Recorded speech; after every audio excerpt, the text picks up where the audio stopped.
बिस्मिल्लाहिर्रहमानिर्रहीम। यौम कुद्स और हौसले की दास्तान। सलाम हो ईरानी आवाम को, वो आवाम जो एयर स्ट्राइक के ख़तरे के बावजूद धमाकों और खौफ के माहौल में भी सड़कों पर निकल आए।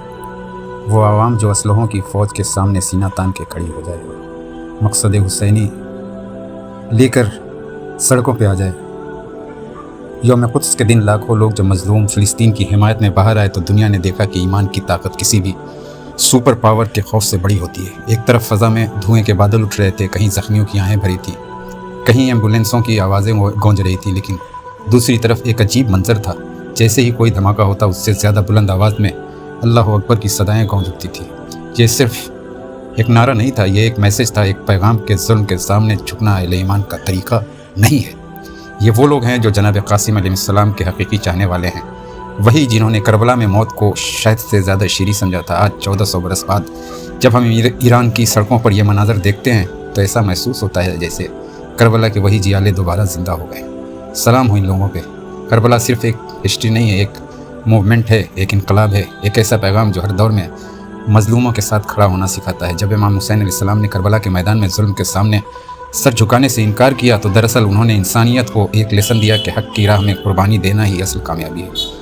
आज जब ईरान के लोग यौम कुद्स के मौके पर फ़िलिस्तीन के हक़ में निकलते हैं तो वो दरअसल इसी मकसद हुसैनी को ज़िंदा करते हैं। वो दुनिया को बताते हैं कि अगर नीयत हक़ के लिए हो तो बमबारी भी हौसला नहीं तोड़ सकती है। यकीनन देखने वालों ने कहा कि यह सिर्फ़ एक प्रोटेस्ट रैली नहीं था, यह ईमान का समंदर था। बूढ़े भी थे, जवान भी थे, ख़वातीन भी थी और बच्चे भी। सब के हाथों में फ़िलिस्तीन के परचम थे और ज़बानों पर एक ही नारा था, फ़िलिस्तीन आज़ाद होगा। आज जितने भी मिनिस्टर्स हैं, जो आला ओहदेदार हैं, ऑफिशियल रैंक के लोग हैं, जो हुकूमत चला रहे हैं, वो बंकरों में छुपे हैं। लेकिन सलाम हो इस कौम पे जिसके तमाम ओहदेदार आवाम के साथ सड़कों पे निकल आए और बताते हैं कि हम में और आवाम में कोई फ़र्क नहीं है।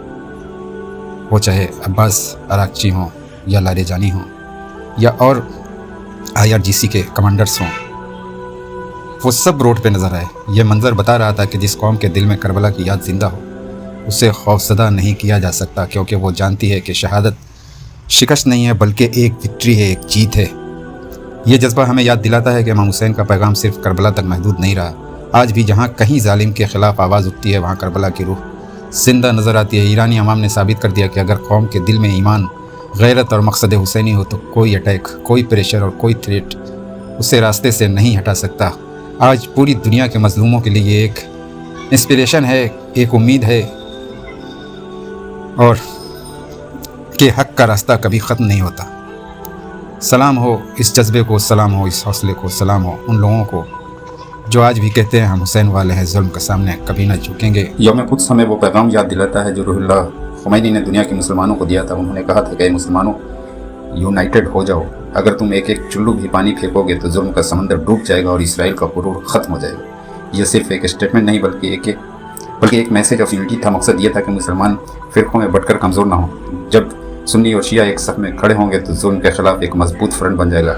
यौम कुद्स हमें याद दिलाता है कि बैतुल मुक़द्दस सिर्फ एक शहर नहीं बल्कि उम्मत मुसलमान की इज़्ज़त की अलामत है। अगर मुसलमान यूनाइटेड और सॉलिडरिटी के साथ खड़े होंगे तो कोई ताकत उन्हें उनके हक़ से महरूम नहीं रख सकती। आज वक्त का तकाज़ा है कि हम इख्तिलाफ़ को भूल कर एक मजबूत वॉल ऑफ यूनिटी बनाएं, क्योंकि इत्तेहाद ही वो किला है जो जुल्म के सामने सबसे बड़ी ताकत बन जाता है।